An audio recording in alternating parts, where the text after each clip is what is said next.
Hi, you can call me Laura. I'm here to tell you a story if you like. This is Patchwork Fairy Tales, and today we're visiting Hotel Olympus. If you want to read as well as listen, check out the transcript linked in the description.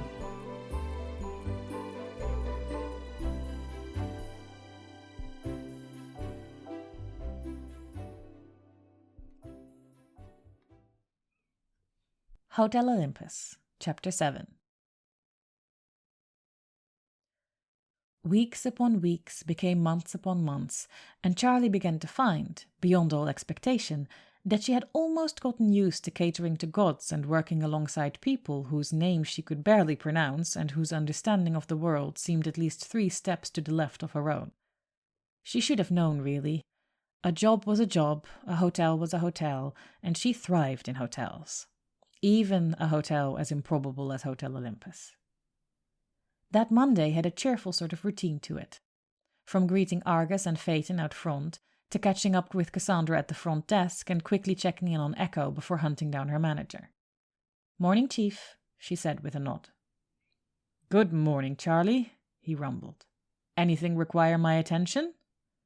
Mr. P was always anxious to know the minutest details about the running of the hotel, but luckily he did not feel the need to micromanage once he knew. "Just a question, if you don't mind," Charlie said briskly. "About the standing reservation for the 20th of March. "Yes," he replied, a beat too slow. "It says they are bringing a pet." "Yes." "That's against hotel policy," she reminded him. "It clearly says no pets." Her eyes narrowed. "They already show up with their own personal zoos. Poor Marcius is run off his feet at the stables. I'm not having that inside our hotel." The startled look the manager gave her was quite hard to read, but just to be sure she folded her hands on her back for a moment and corrected. "Your hotel, Chief." No, quite right. Our hotel," he muttered. "But really, Charlie, it's only a dog." Charlie paused. "A dog?" "Yes, just one dog." He took in Charlie's frown with a rather pleading expression. Her Majesty really doesn't like traveling without him. Her Majesty. She had never heard him use a title like that for any of their other guests. "Well, I suppose a dog won't be too much trouble. I presume they've brought it here before, then?" "Oh, yes, every year. He's very well behaved." "All right," she sighed, but she privately thought she'd probably come to regret this come March the 20th. When she arrived on March the 20th, the whole hotel seemed to be on edge. Echo's whispers seemed to fill every hallway. The manager stomped around nervously, and the kitchens were eerily quiet. She was just about ready to resort to pressing Cassandra for an explanation when the lobby door swung open and a stately woman in a gown so dark green it was almost black made her way directly to the front desk. Cassandra immediately stood to attention, but Charlie was closer, and by the time the new guest reached them, they both chimed in almost perfect unison. "Welcome back to Hotel Olympus." "Ah," the guest said brightly, looking at Charlie. "You must be the new manager I've heard so much about." "Yes, Your Majesty. This is Charlie," Cassandra confirmed. So this was Her Majesty.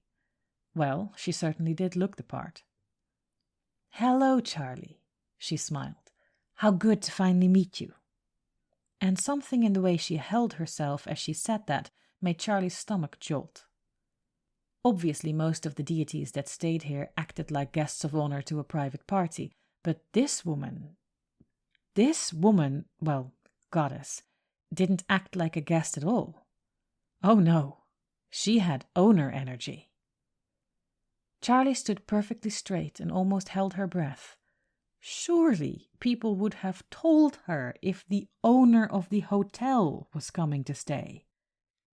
The smiling divinity cheerfully continued, seemingly unaware of the effect of her presence. "Are you pleased with your employment here? I hope you do not run into any obstacles, as the only one yet living here."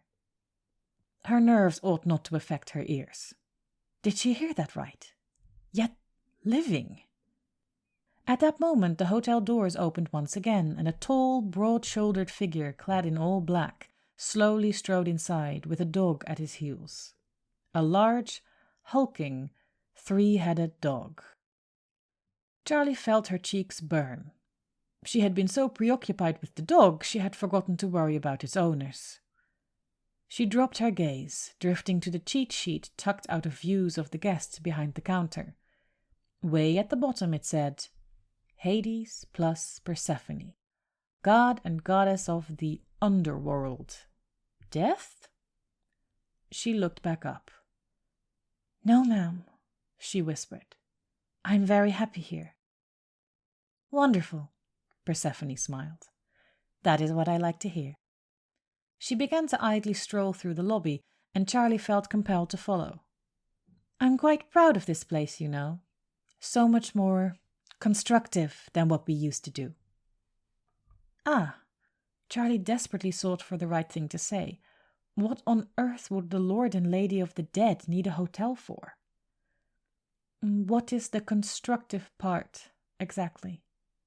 Rehabilitation, Persephone said brightly. It's all the rage these days among you mortals, isn't it? I'm a big fan. She cast another loving eye around the lobby.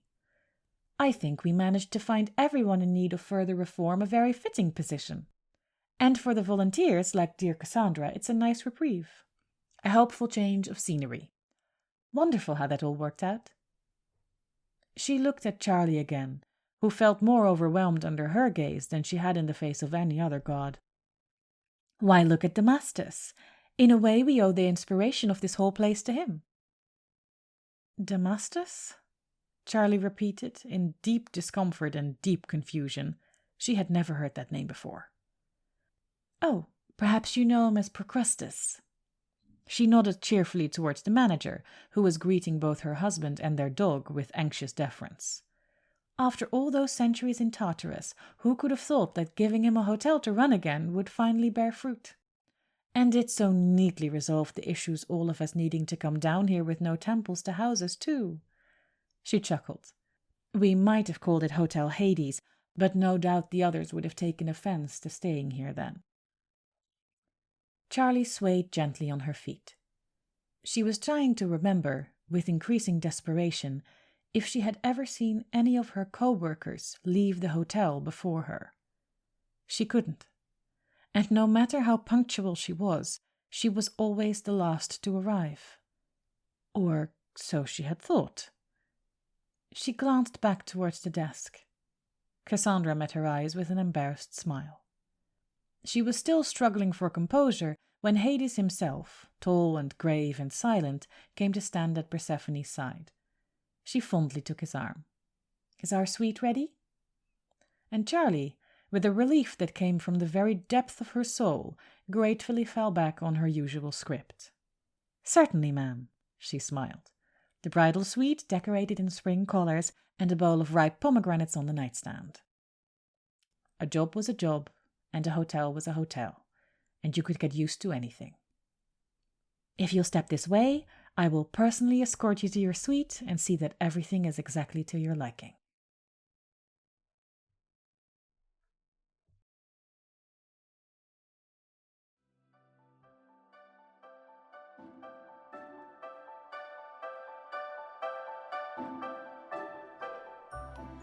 Thank you very much for listening. I hope you liked this installment of Hotel Olympus. This entire story happened because I wanted to make a Damastus Procrustes rehabilitation/community service joke, and here we finally are. Transcripts, easy streaming, and all the information about this podcast and all my other creations can be found on laurasimons.com. There's another tale to tell some other day. But until then, remember to mind your mythology, guard your name, and be safe.